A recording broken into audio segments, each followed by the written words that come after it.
L'étranger en route sur la terre n'a jamais le geste sûr ni la parole juste. Son offre d'affection toujours résonne de maladresse. Ni ses yeux ni ses mains ne reconnaissent le mot de passe. Gauche de trop d'ailleurs, ni ses mains ni ses yeux ne reconnaissent le mot de passe. Un éternel passage. Aujourd'hui comme hier, un éternel passage. Ici comme là-bas, ni ses yeux ni ses mains ne connaissent le mot de passe. L'étranger en route sur la terre affronte seul la bête immonde. Toujours, toujours. La nuit nous fait mal. La nuit suffocante, vorace. Elle avale les débris de présence. La même nuit partout épaisse, sans ombre ou salise des trains invisibles. La nuit inquiète, sans repos de l'exil.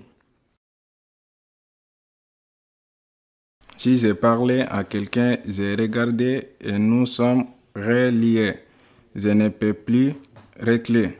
Il faut que je lui envoie des produits de ma réflexion ou ma spontanéité ou mes explications. L'entrée n'est plus ennemi, il est devenu partenaire. Jean Guiteau.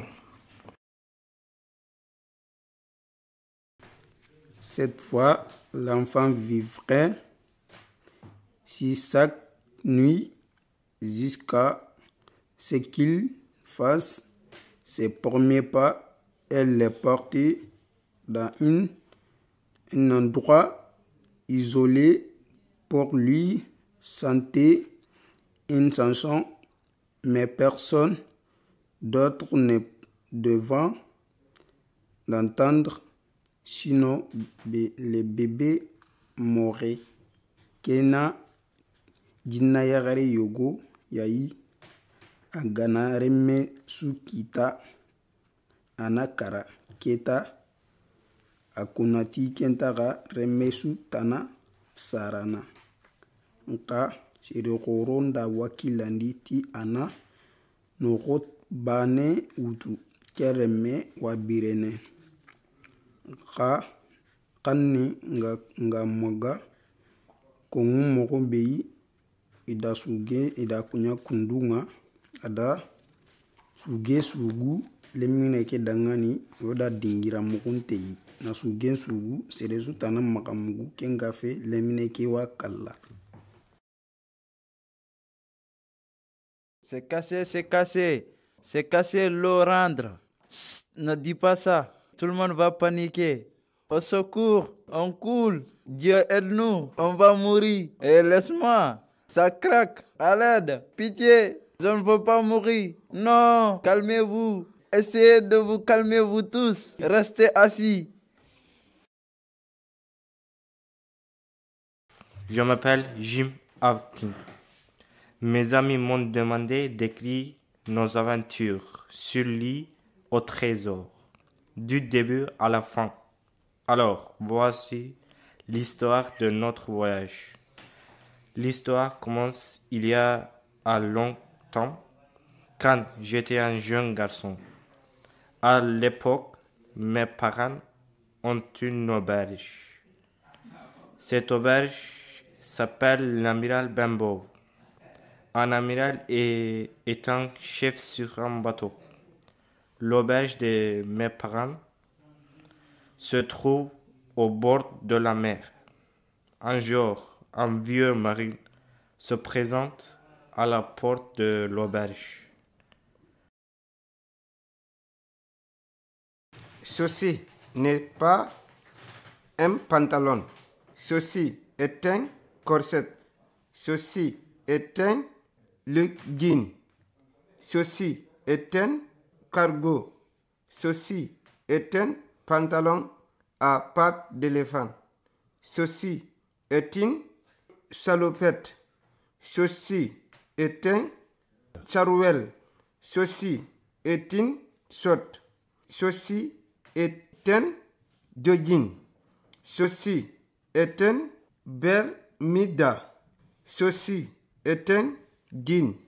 Ceci est un palazzo.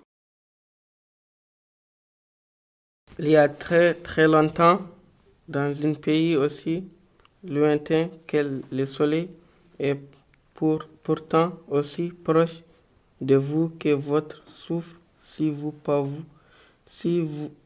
pas vous avez mené à l'orée d'une certaine ville, vous auriez trouvé une petite maison avec un joli jardin. Autre, c'était la maison d'un jeune homme pauvre qui s'appelle Aline et de sa femme Isha. ډیر پخوا په یو لرې ځای کې چې له لمر دومره لرې و خو تاسې د سا په څېر نږدې و که تاسې د یو ځانګړي ښار څنډې ته تللي وای هلته به تاسې یو کوچنی کور لیدلی وای چې په یو ښایسته بڼه کې پروت و. دا کور د یو بېوزله سړي چې نوم یې علیم او د هغه د مېرمنې عایشه وه.